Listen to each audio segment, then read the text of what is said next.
It's harvest time for apples where I am, so I thought I'd make a lovely crumble.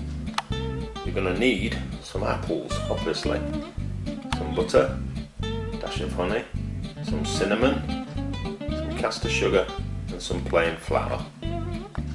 First thing we're going to do, give the apples a good wash, and then we're going to get the pips and the core out. If you haven't got an apple corer,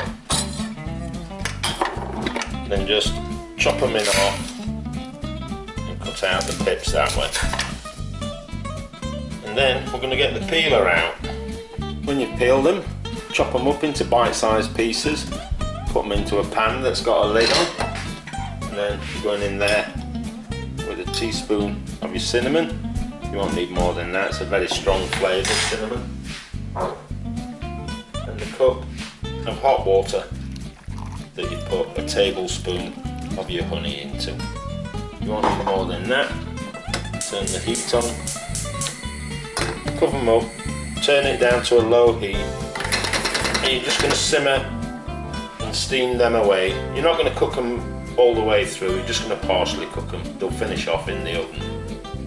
With your apples simmering away, it's time to get on with your crumble. So into a bowl with your flour, a little pinch of salt, in with the sugar,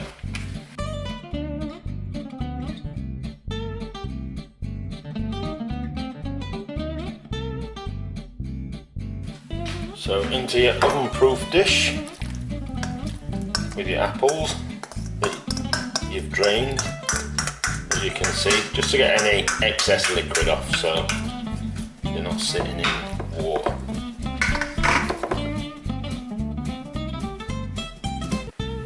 And then onto there with your crumble mixture.